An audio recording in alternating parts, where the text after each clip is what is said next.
The best called YouTube channel, some have the said. best YouTube channel in the We universe. found it. I feel like I don't know the Kyle story completely. So you graduated high school, right? And then All right, so when I moved to Atlanta, I moved for the girl. I went after her. I wanted to be closer to her, and was this a girl that you dated in high school? yes, it's all the same girl. Okay, then I know the girl. All right. It's all the same girl. All right. Yeah, Kyle has Had a long. has had a long off on our relationship with this one girl in particular that When I want something, I do whatever it takes. she owns his It took me heart. 10 It would years. seem. Yeah. All right. I whittled her down. Now, why was and she then in Atlanta? Because She went to your high school. Yeah. So we graduate high school. She moves to Atlanta because she first moves to Athens, stays there for a year, then to Atlanta. She didn't like our small town, our small county, our small section of the state. It's not much to do. She here. wanted It's to be in the fun. big city, so she moved to Atlanta. Yeah, And- she wanted all the things to come along with that. So she moves to Atlanta. I follow along as very much sort of in a weird quasi friend zone type place. I get my job there selling cars, and I'm working with and I make some friends at the dealership. Wow, so you moved to Atlanta on the hope that you'll escalate to girlfriend, boyfriend. Yeah. Oh, yeah. It's a real gamble. I don't care. It's whatever. You know, Wait, were you shaking those were dice? in dice, that? that's double. That's double. Those are dice and my cock, and just rolling it and coming. This is all of them in one. Okay. So you moved take to it out Atlanta one. to follow the girl on the hopes that you can escalate your relationship to boyfriend, girlfriend. Get my job selling cars. I'm doing well there, loving it, kicking it, having a great time. I get an apartment in an apartment complex right across the street from where she lives, not the same complex. Do you have roommates in this apartment? No, by Wait, myself. Oh no. By myself. So I get this apartment all by myself out there, and I'm living right across from the street from her complex. We're separated and everything. Are you 18? 19. Okay. 19. So the first thing that happens, it's my birthday. We're gonna go out to dinner, and my apartment floods. I had my shirt hung up on the sprinkler, ironing, twist it, sprinkler explodes. Whole apartment's destroyed. All my belongings destroyed. They put it on my credit report. Didn't let me off the hook for like 8 years. They put a hawk report on me or something like that for damaging the apartment. It was a whole thing. So people know the fire sprinklers thing that sometimes they have like a little red piece of glass that almost looks like a Christmas light. If you break that, horrible things happen. Game over, bro. Thousands of gallons in this apartment. Ruined the apartment. So now I got nowhere to fucking live, right? Like, of course, she's not going to let me go live with her. That's not even remotely in the cards. So I asked my roommate, I asked my coworker, who's 24 at the time. I was 19 at the time. I'm like, hey, can I crash with you on your couch for a while till I get things figured out? So I'm crashing on his couch for maybe 2 or 3 weeks. And then, like, our quasi-friendship, boyfriend-girlfriend thing, whatever it was, meets its end. She breaks up with me, tells me this thing isn't going to work, whatever. Like, it's just not going to happen. Then I go into suicide mode. That's when I almost killed myself, outside her apartment that night. I've told that story a bunch of times. Don't kill myself. And said, limp my... Spoiler. I was hanging on every word. I go to work and I'm just sitting there. My manager's like, "What's wrong?" He sits on the golf cart with me. He's like, "What's wrong, brother?" I just go, start crying or whatever. And he's just like, "Go home, man. Come back when you're good. Come back when you're good." So like I go back to my friend's apartment and I literally sit there and eat peanut butter sandwiches and milk for like 10 days until I'm like able to like collect myself together again. Watched all of Band of Brothers, every DVD that man owned. Really beefed up my film knowledge during that sad time. And so I'm just like, well, what am I gonna do? Like 10 days ago I was ready to kill myself because like what's the point now? Everything's been about getting this girl. We've moved here. We've done whatever it took. We financial hardships, whatever. My parents hated this whole thing with me moving out there. Fuck you, I'm going the whole nine. Like, they've cut me off financially. I'm making my own money now. I'm doing well, and I had some savings, but I'm cut off. And it's just it's rough, and I didn't know what to do. I didn't know where to go in my life, what my next step was, and I was just like, well, I'm not gonna fail. I'm not gonna turn around and go home. I'm gonna be a winner when I go home. So I got to put my head back down to the grindstone, get back on this thing, and make some more fucking money. And so that's what I did. So I just went back to work, and I worked for another 9 months until I felt like I was going home a winter, and I did it that way. Or did you stay But at this apartment? I stayed with them the whole time, crashing on the couch, fucking 9.5 months, and they pay didn't rent? care. No, I didn't Oh, pay. you piece of shit. I pitched in a little with the rent sometimes. I may have left them in a tough spot when I left, but I did the best I could. And I always paid my part of the rent in any case. But when I left, I'm gone, and I'm not there to pay the rent anymore. So whatever. But I paid. Yeah, I paid rent, and I paid for my share of the food and all that stuff. But I'd occasionally eat all their fucking food. But in any case, there were these two Lithuanian motherfuckers, and it was crazy living with them because they had their all. I'd never met Europeans before. How did you go from living there, working at the car dealership, then you moved back home, right? Yeah. So what was the catalyst for that? I was just done. Like I didn't want to. You weren't happy. There was nowhere to go from there. Like I had already been promoted. I had already gotten as far. I was making plenty of money. I was doing everything I wanted to do out there, but I just didn't enjoy being out there. The whole point of being out there was the girls. So the more I did, the better I did at my job. And the more that people respected me at my job, the more every compliment I got was bittersweet, because it was like, why doesn't she see this about me? Why doesn't she care about this? Everybody around me is kissing my ass and telling me that I'm the best at this and the best at that. Oh my God, how did you do this? She doesn't care. And it was just really bittersweet, and I didn't like it. And I just wanted to get out of anything that reminded me of her. I'll tell you, I've met her a couple of times, and she just seems like a normal person to me. She's great. She's just a regular person, I swear to you. I mean, I've known her longer than you have. That's true. Yeah. So and I dated her for another 2 years. I came back, got her back 4 yeyears ago. Dated her for 2 years. 3 years ago, dated her for 2 years, and she broke up with me last year. And then I can't. And Woody was like, "What's wrong?" I went, "She broke up with me." Is that the one that hit you really hard? Yeah. I cried for 8 months or something like that. Would you? Yeah. Whoa. What are you gonna do?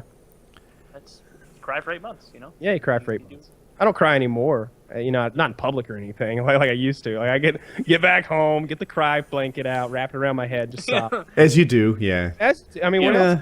It's a Weeping combo to the pizza guy. sand protection turban thing.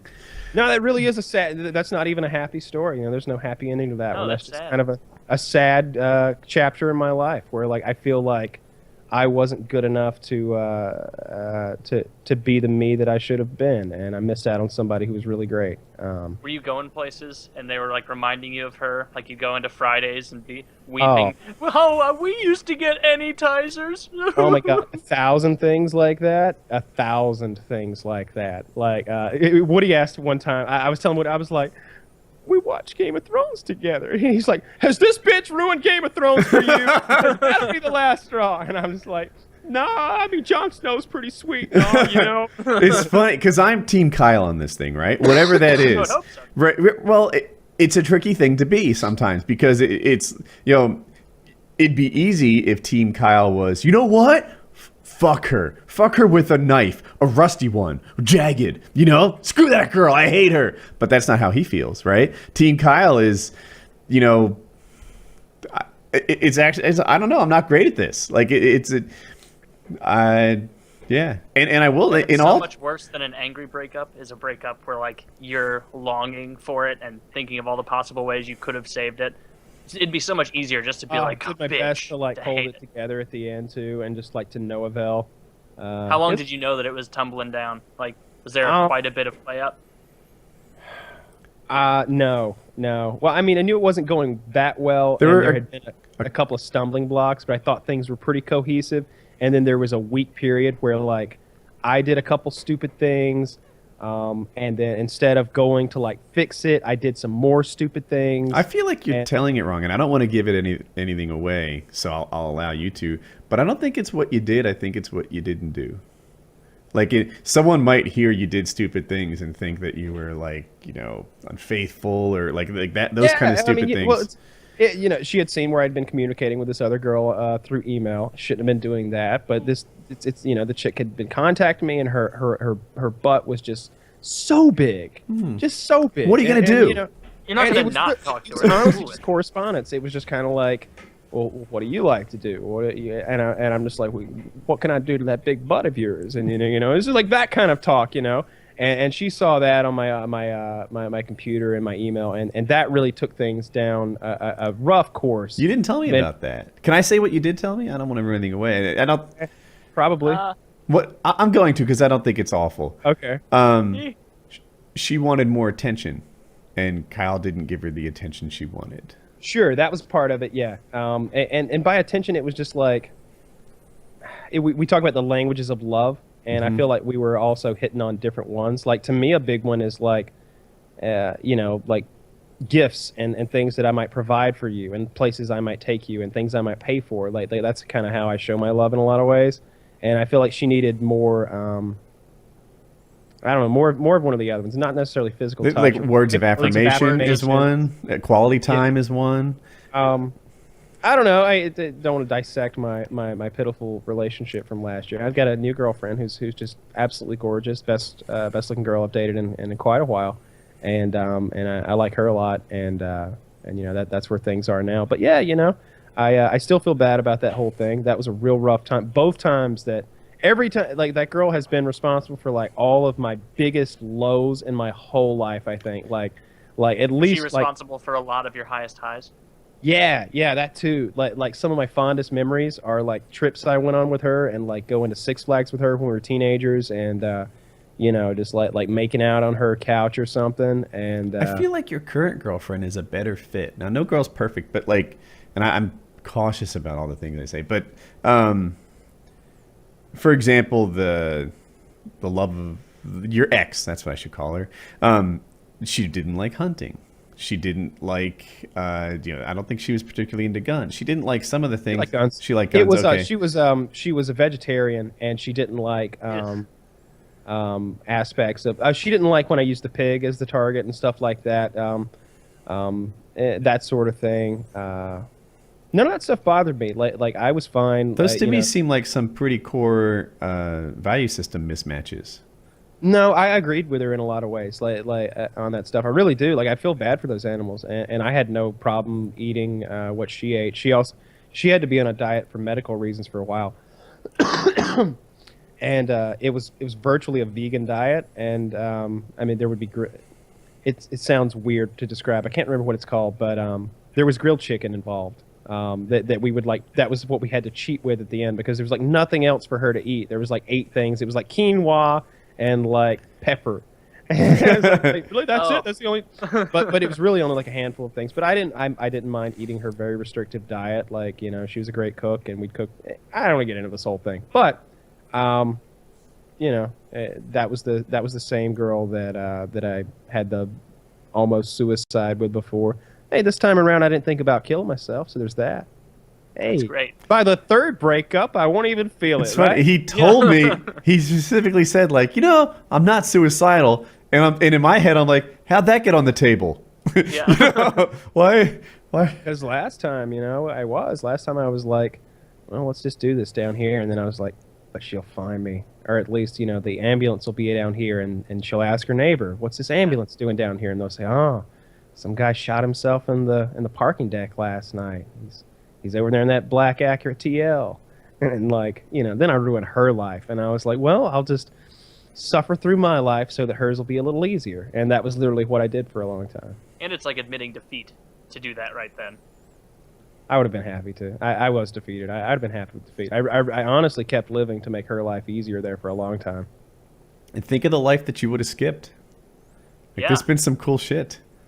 You don't know. If I'd killed myself, maybe I'd have been the vacuum. emperor of like Neptune or something. We don't know what kind of reincarnations out there. I could have done some real cool shit. I blowing feel up houses. You've got a 20-sided D&D die, and you roll it, and you got like a 19 or 20, and you're like, probably the next one would be even higher. Yeah. No way. Just keep fucking you've rolling. got all your charisma modifiers that couldn't get any higher. Well, thank you, Taylor. Yeah. Wow, that means so much to you. I'm glad. I don't want you to kill yourself. You've got nice charisma modifiers too. Oh, you. But yeah, sad talk. I'm the gay one here, guys. Me. Okay. Yeah. Sorry, I was encroaching. I'll lower my percent back down to its normal levels. Yeah, that was. I like that little peek into your life, Kyle. I didn't know really hardly any. You've mentioned that stuff to me like briefly before, but never much. It's interesting. Yeah. So then you moved back home because just nothing was. I guess you felt like and you, then you and got then, your like, achievement. As I was moving, I didn't want to be out there anymore. And then like as I moved, I hurt my back, and I was literally on the couch for like 4 weeks. Got real fat, and then just got real depressed and didn't want to do anything. Didn't want to work at the dealership. Didn't want to sell cars. Didn't want any part of that. And ended up just working with my dad for a long time. Just really enjoyed. I felt like Rambo whenever he's done killing in Vietnam and he's like out there with those monks. I really felt like I was doing that for a while, just working with my dad like out in the field and just trying to like get my head straight after that whole thing with the girl. And eventually that kind of leads into playing way too many video games to deal with the pain, and getting real good at those video games. COD 4. Top 4 what? I said COD 4. COD 4. Oh yeah, COD, yeah, and then getting deciding that professional poker might be an option for me, and I did pretty well at that, and I bought my first gaming console with my professional poker winnings, and kind of started playing more. So there was a time when I would play poker like all night and play video games all day, and like do like zero work, and so yeah, like that. It all comes full circle, you know. If I don't go through the depressing, awful time with her, almost killing myself and all, then I don't end up swinging from helicopters and blowing up houses and flying drones and being Call of Duty commercials and fucking like half of Twitter or whatever I did. So you gotta hurt to feel good. There's gotta be some lows so you appreciate the highs. So I'm happy with the way things have gone so far. At least I know what it feels to really love something a lot, and how intense it is to lose it. I feel like those are intense feelings that I've felt. And I don't feel like everybody gets that, the full spectrum of intensity of horrible lows and super duper highs. But I think I've had both. I'm just getting started. I'm not even 30 yet.